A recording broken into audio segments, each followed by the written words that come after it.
Olá, pessoal! Eu sou Isabel Almeida, biomédica, trabalho no Laboratório Municipal de Saúde Pública do Recife e a minha abordagem será sobre os aspectos laboratoriais da doença falciforme.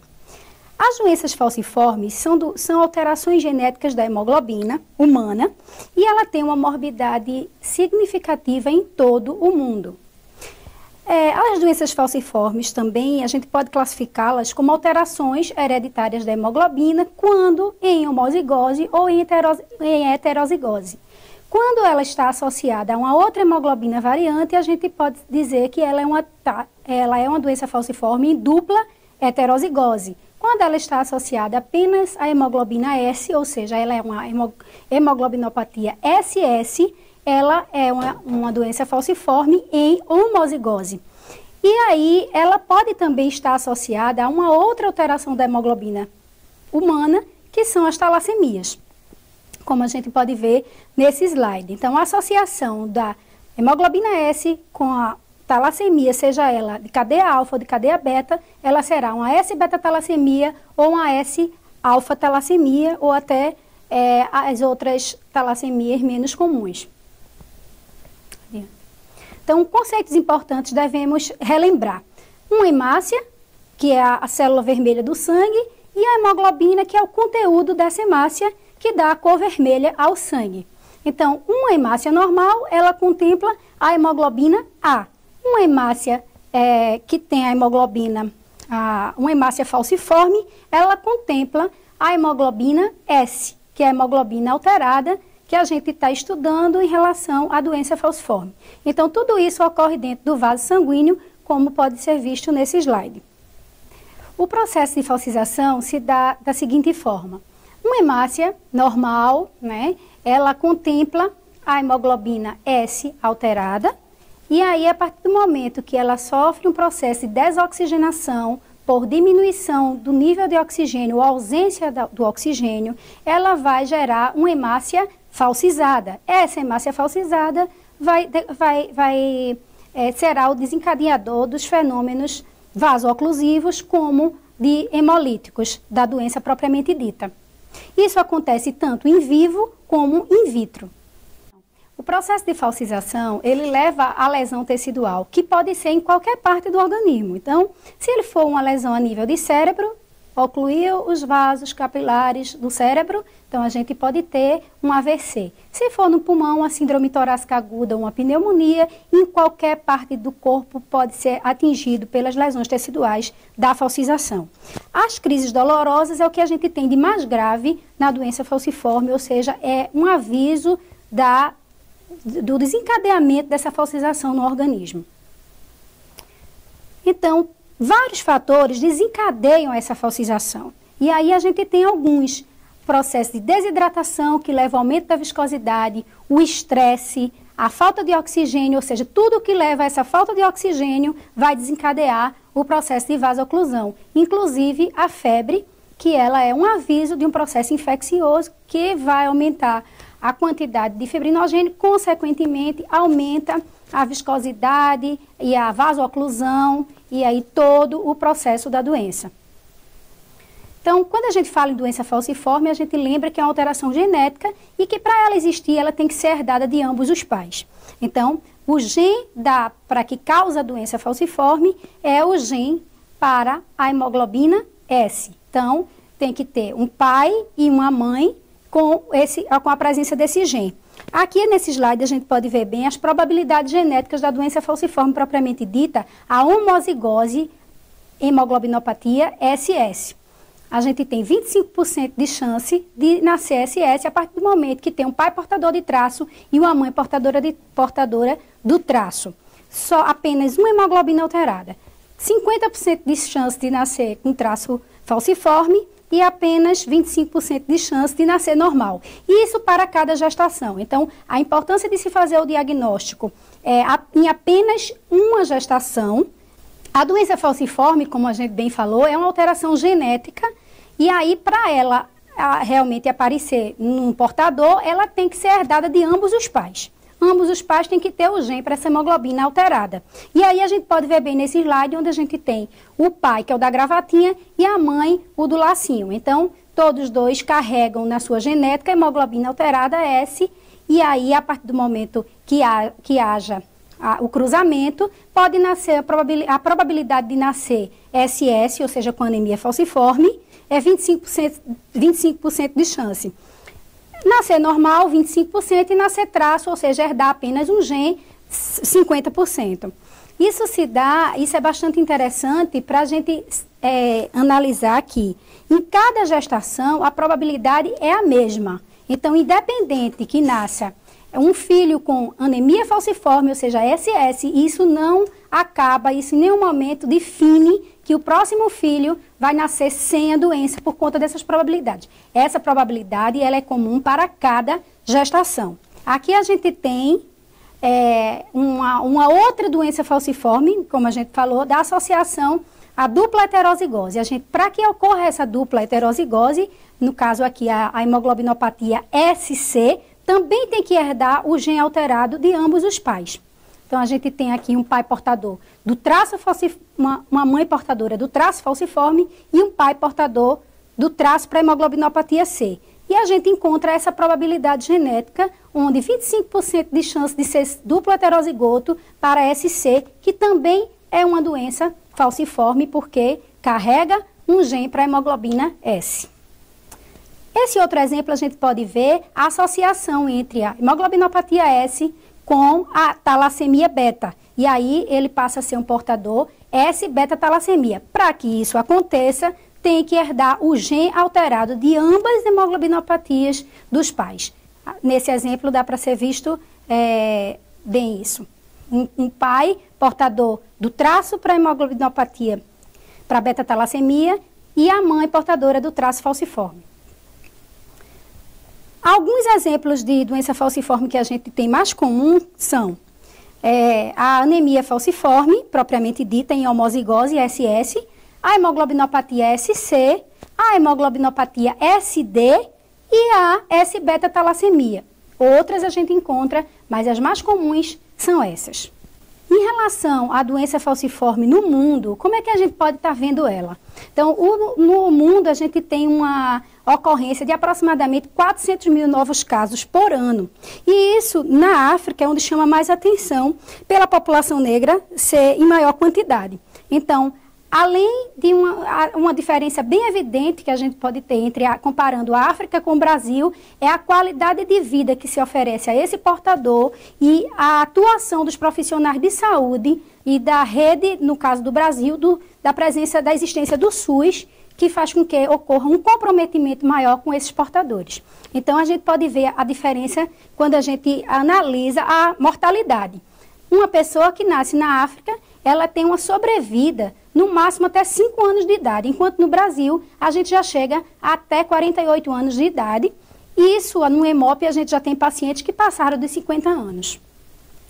Essa doença falciforme, ela é presente em todo o mundo, não só no Brasil. A gente pode ver isso por conta da migração dos povos que vieram da África que foram distribuídos em todo o mundo. Então, a gente tem aqui um exemplo bem nos Estados Unidos, onde a cada 500 nascidos vivos, um nasce portador da doença falciforme SS. No caso do Brasil, a gente tem, para cada 1.000 nascidos vivos, um nasce portador da doença. E do traço falciforme, nós temos, para cada 15 nascidos vivos, um nasce portador da doença no Brasil. A frequência da doença falciforme no Brasil, ela tem uma distribuição que ela varia com a chegada dos povos que vieram da África, dos negros, onde eles foram distribuídos no Brasil. Então, a gente pode entender, através desse slide, que na Bahia, onde ficou a maior concentração desses povos, a gente tem uma probabilidade maior da existência da doença. Então, tanto para o traço como para a doença, a Bahia, a gente tem uma quantidade maior. E aí a gente pode ver que para cada 650 nascidos vivos, um nasce portador da doença. Já em Pernambuco, a gente tem para cada 1.400 nascidos vivos, um é portador da doença. Isso são dados que a gente tem que foram da triagem neonatal, né? E que precisam realmente serem estimulados, essa coleta, para que a gente possa ter uma informação cada vez mais precisa. Em relação à doença falciforme ainda, a gente pode lembrar, como a gente já falou, dos povos que vieram da África e que foram distribuídos para todo o mundo. Por que a gente tem que pensar sempre nisso? Quando se fala em doença falciforme, uma doença de negro, uma doença que veio para o Brasil para prejudicar as pessoas, a gente não pode pensar nunca dessa forma. A gente tem que pensar que a gente tem uma miscigenação, a gente tem aqui povos italianos, a comunidade europeia, né? Tem os africanos, tem os índios, tem uma população diversificada. Os negros vieram para o Brasil de uma forma sacrificada, eles foram escravizados, eles vieram forçadamente para o Brasil e com isso veio a genética deles da doença falciforme. Não vieram por acaso, não quiseram vir trazer doença. A gente tem que desmistificar isso para a gente poder entender e valorizar essa doença no nosso país. A gente tem uma população afrodescendente, mais de 60% da população. Que a gente possa deixar algumas informações importantes que devem ser dadas realmente relevância nesse processo de diagnóstico da doença falciforme. A gente tem que sempre lembrar que em todo o Brasil existe o teste do pezinho. E ele tem que ser realizado o mais precocemente possível, ou seja, a partir do 3º dia de nascido até o 7º dia, podendo chegar até o 30º dia. Mas a prioridade é se fazer o diagnóstico o mais rápido possível para que a gente possa tratar aquela criança e evitar que ela chegue a ter uma mortalidade precoce. Outra coisa importante é que esse exame, caso a criança não consiga realizar nesse tempo, não se deixa de realizar o exame. A gente tem a outra forma, que é através da eletroforese de hemoglobina ou do HPLC, como hoje está sendo mais utilizada, a cromatografia, mas a gente tem que estar fazendo o exame para que a gente possa triar a presença ou não dessa doença naquela criança. O diagnóstico, outra coisa também que eu não posso esquecer e acho importante que seja relembrado é que esse exame é para ser realizado uma única vez.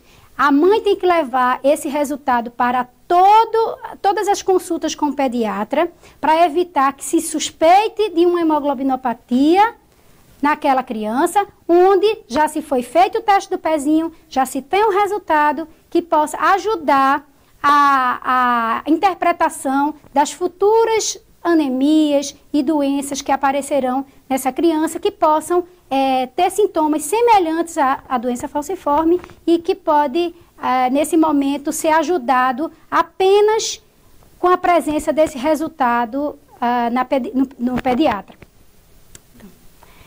O diagnóstico laboratorial é simples, mas exige comprometimento, cautela e padronização de técnica.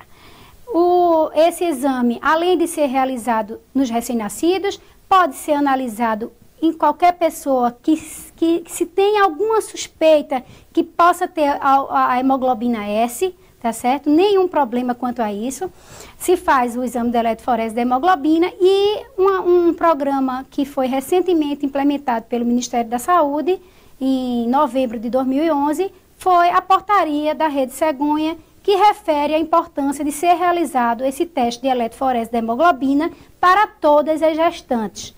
Então, isso é uma coisa bastante importante de se relembrar, que se eu fiz o exame da eletroforese de hemoglobina na minha primeira gestação, ele vai servir para qualquer gestação, porque ali é a minha identidade genética da minha hemoglobina.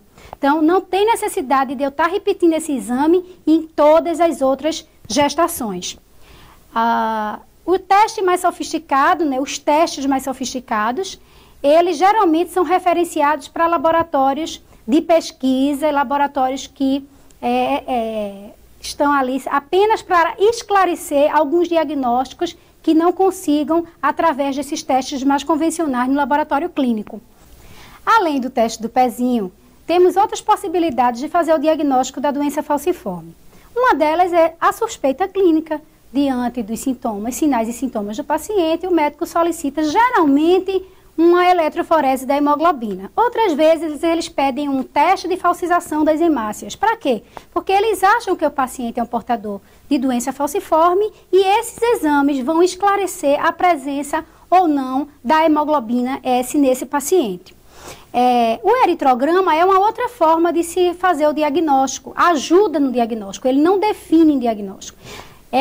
Diante do eritrograma, o analista ele pode suspeitar de alterações que levem a se aprofundar no diagnóstico, continuando exames que possam estar fechando essa interpretação. Então, um eritrograma alterado, uma anemia crônica evidente, se faz uma análise da morfologia eritrocitária, se evidencia as células falciformes, as inclusões eritrocitárias, a presença de hemácias em alvo, quando existe associação da hemoglobinopatia S com a beta-talassemia, com a hemoglobinopatia C. Então, se suspeita através tanto do eritrograma como da morfologia eritrocitária, mas não se fecha diagnóstico para essas doenças. Para que a gente possa fechar o diagnóstico, temos o exame de eletroforese da hemoglobina e complementar a eletroforese de hemoglobina para que seja esclarecido realmente se a hemoglobina S é hemoglobina S, temos a eletroforese ácida. E aí a gente vai ver adiante e entender o motivo de se esclarecer, de se fazer um outro teste para complementar a eletroforese alcalina. Atualmente temos testes mais modernos que podemos fazer uma triagem populacional devido à demanda de solicitações. O teste de falcização é um teste simples, mas que ele não fecha diagnóstico para doença falciforme. Se ele for bem feito, não tiver interferências na realização do teste, podemos encontrar um resultado positivo para falcização. Aquilo que acontece em vivo, quando com a ausência do oxigênio ou a diminuição do oxigênio, a hemácia passa da forma arredondada para a forma falcizada, acontece também in vitro no caso do teste de falcização.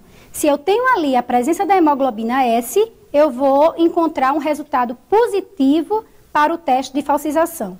Geralmente, isso acontece até 24 horas depois da realização do teste. As pessoas começam a fazer o exame e se preocupam que imediatamente vai ocorrer o processo de falcização. Às vezes é necessário esperar um tempo, até 24 horas, para identificar a presença dessa falcização. É um teste que às vezes dá falso negativo e por isso a gente não pode confiar totalmente na realização dele. Mas é um teste bastante interessante para a triagem desses pacientes. O teste de solubilidade é um outro teste também de triagem para hemoglobina S. Ele não é 100% confiável a partir do momento que pode ter interferência na técnica e se encontrar o resultado falso negativo. A presença, ele só acusa a presença ou não da hemoglobina S pelo grau de insolubilidade que essa hemoglobina se apresenta. Então, quando a gente está diante de um resultado de turvação, a presença da insolubilidade dessa hemoglobina no resultado, a gente está diante, pode dizer que está diante de uma hemoglobina S. Se a gente encontra um exemplo ali do paciente 4, do paciente 8, uma parte insolúvel e a outra parte solúvel, a gente pode estar dizendo que a gente está diante de um traço falciforme, ou seja, a gente tem ali a hemoglobina A, a hemoglobina normal solúvel e a hemoglobina S insolúvel. A eletroforese de hemoglobina é o teste geralmente solicitado pela classe médica para o diagnóstico da doença falciforme. É bastante interessante porque a gente consegue separar bem as bandas da hemoglobina A, da hemoglobina S, da hemoglobina C, e aí a gente associar se o paciente é portador do traço, portador da doença SS ou da doença dupla heterozigota SC ou S-beta-talassemia, quando a gente também tem um aumento da hemoglobina 2 presente nesse exame. Podendo até, muitas vezes, identificar a presença da hemoglobina H, que está aumentada, presente na alfa-talassemia. Então, uma associação entre a hemoglobina S e a alfa e a hemoglobina H presente, a gente pode estar diante de uma S-alfa-talassemia, que é uma outra forma de doença falciforme. A eletroforese ácida, ela chega para complementar a análise da eletroforese da hemoglobina em pH alcalino. Por quê? Porque algumas bandas da hemoglobina, como a própria hemoglobina S, ela corre no mesmo lugar da hemoglobina D. E aí, a eletroforese ácida, ela chega para esclarecer essa presença da hemoglobina S ou D. porque ela separa em bandas por conta da interferência do pH do tampão utilizado na técnica. Então, outra hemoglobina que também vai correr separada e a gente vai poder dar um diagnóstico mais preciso é a hemoglobina C e a hemoglobina E, que no caso da eletroforese alcalina, elas correm na mesma bandinha.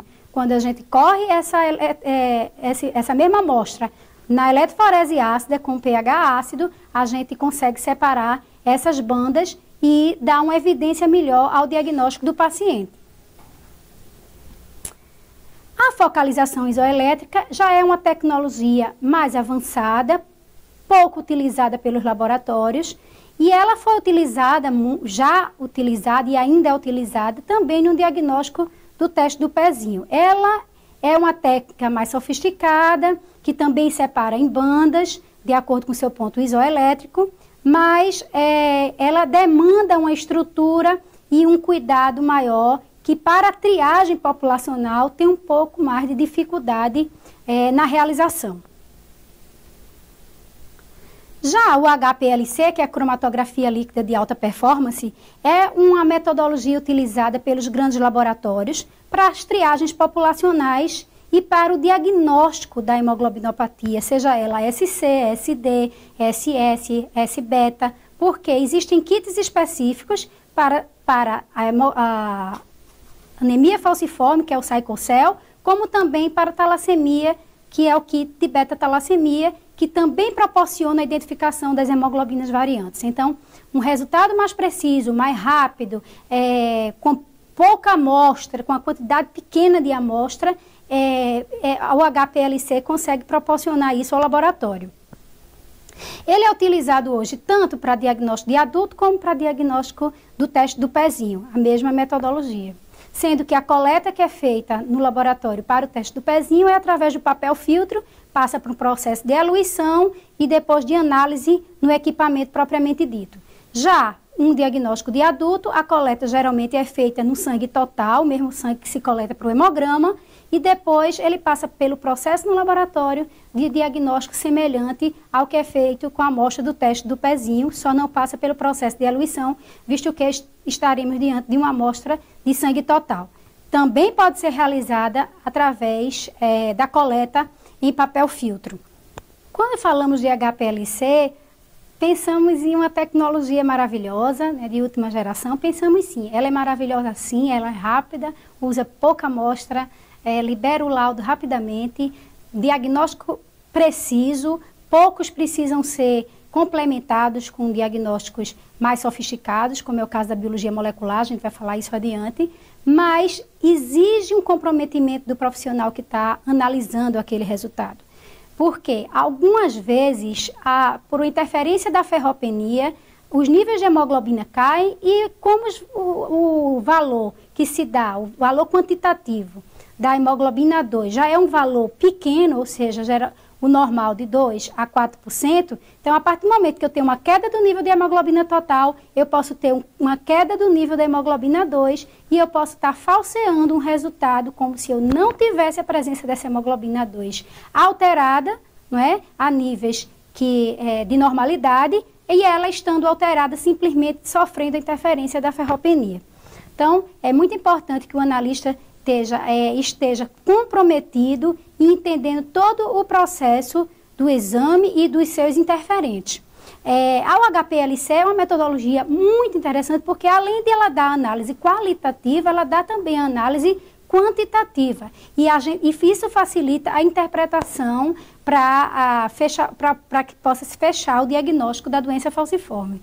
Então, estamos diante de um quadro que vai facilitar a interpretação para o diagnóstico da doença falciforme, as diversas condições dessa doença. Então, um paciente SS convencional, ele pode apresentar uma hemoglobina fetal de 2 a 10%. Isso vai ajudar ao diagnóstico do médico a entender um pouco a sintomatologia daquele paciente. Geralmente, o paciente que é portador da hemoglobina S é um paciente SS, mas que tem um nível de hemoglobina fetal mais alto, ele apresenta uma sintomatologia mais amena.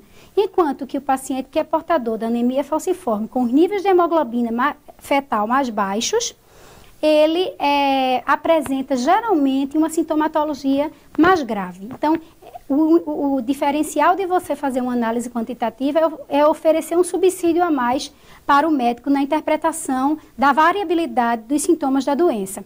No caso de um paciente portador da hemoglobinopatia SC, a gente encontra um percentual de hemoglobina S de 45% a 50%, e a mesma coisa a gente encontra para a hemoglobinopatia, para a hemoglobina C. Então, como a gente está diante de uma dupla heterozigose, a quantidade de hemoglobina ela varia em torno de 50%, tanto para S quanto para C. Quando a gente está diante de uma S-beta 0, ou seja, uma S-beta talassemia, que a gente tem os níveis de hemoglobina de cadeias beta ausente, né, no caso, quando a gente está diante de uma associação da hemoglobinopatia S com a beta-talassemia, ou seja, pode se apresentar da forma S-beta 0 ou S-beta mais. Como é que a gente diferencia um do outro? Se a gente tem a ausência da hemoglobina A e a gente tem um percentual importante da hemoglobina S, que a gente está vendo ali de 70% a 90%, e tem um nível de fetal alterado em torno de 5% a 20%, a gente vai estar diante de uma S-beta 0. Quando a gente encontra um percentual de hemoglobina A, ou seja, a gente encontra em torno de 10% a 40% dessa hemoglobina A, diante de um paciente com 50% a 80% de S, e a hemoglobina A2 um pouco alterada, ou seja, 3,5% a 6% a 7%, a gente consegue estar diante de um quadro evidente de S-beta-talassemia mais. O traço falciforme propriamente dito, a gente tem o nível de hemoglobina S menor que 50%.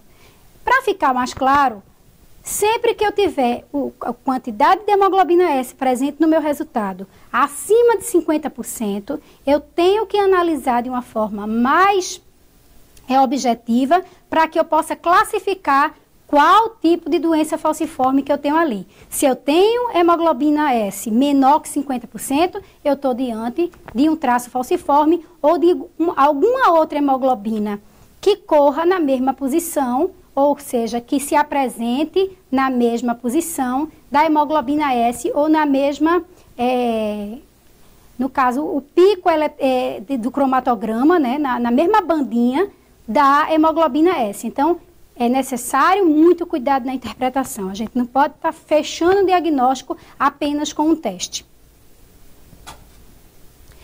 A gente também tem esse quadro que ajuda a gente a entender quando a gente está diante de uma S-alfa-talassemia, mais uma vez a S-beta, a SC, a SS, o traço, a talassemia maior e a talassemia menor. Os testes laboratoriais que a gente pode realizar para a gente interpretar melhor esses diagnósticos. Eritrograma, morfologia eritrocitária, eletroforese alcalina, eletroforese ácida, a dosagem da hemoglobina 2, a dosagem da hemoglobina fetal, o teste de solubilidade e a dosagem de hemoglobina H. Então, nesse quadro, a gente pode entender um pouco e conseguir diferenciar um tipo do outro apenas quando a gente encontra a ausência ou a presença da positividade em algum desses testes. É bastante interessante. Vocês podem observar aqui que só lá na S-alfa-talassemia a gente tem a dosagem de hemoglobina H positiva. Então, se eu estou diante de uma presença de hemoglobina H positiva, que é um outro teste que vai fazer a gente associar a presença da hemoglobina S juntamente com a alfa-talassemia, só vai dar positivo quando a gente está diante desse quadro, desse genótipo. A biologia molecular, ela é utilizada, às vezes, para que o médico entenda qual a origem genética dessa hemoglobina S, qual o haplótipo genético. Então, eu tenho a condição de fazer toda uma análise de DNA, extrair o DNA daquela célula e analisar em eletroforese as bandinhas que referem ao haplótipo genético daquele paciente. Ou até a gente pode diferenciar aqueles casos onde a cromatografia ele não revela qual seria qual hemoglobina que está correndo na mesma posição da hemoglobina S.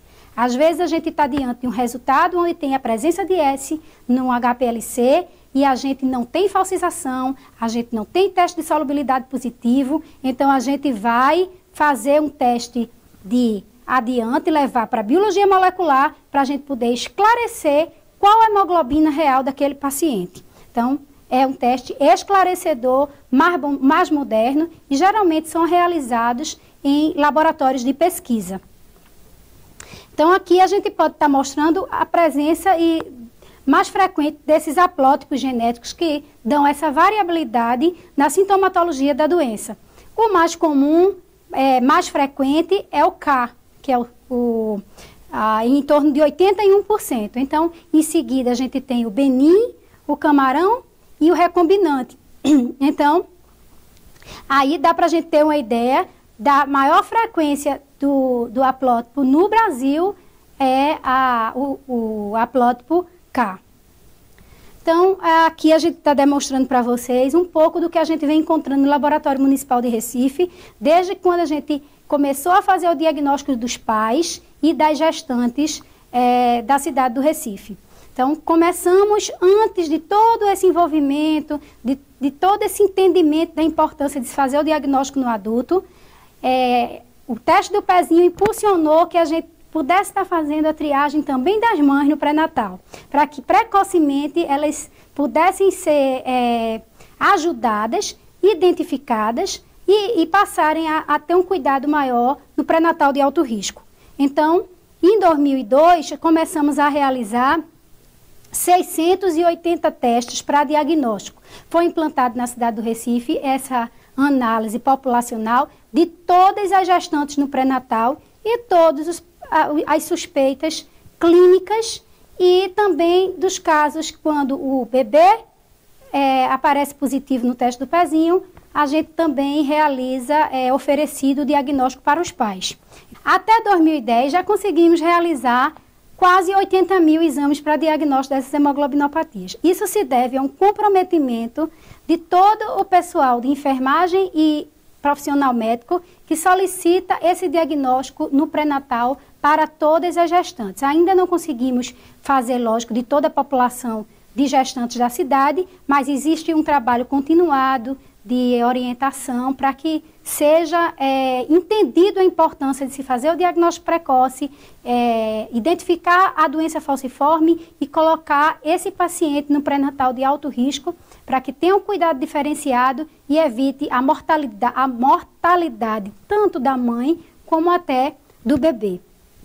Então, para concluirmos nossa abordagem, é importante a gente relembrar a importância de se realizar o diagnóstico precoce através do teste do pezinho, que está incluído na triagem neonatal para todos os municípios, a partir do 3º dia de nascido ao 7º dia. Isso vai fazer com que se evite complicações da doença e chegue a se ter uma mortalidade infantil desnecessária, visto que temos a oportunidade de fazer esse diagnóstico precoce. O diagnóstico laboratorial é simples, mas deve ser realizado com muita cautela e padronização. Também deve ser realizado esse teste em todas as gestantes dos municípios, para que a gente possa incluí-la no pré-natal de alto risco, nos casos de positividade, e possa ser acompanhada durante toda a sua gestação, para que ela possa ter uma qualidade de vida melhor e não ocorra a mortalidade nem da mãe, nem do bebê.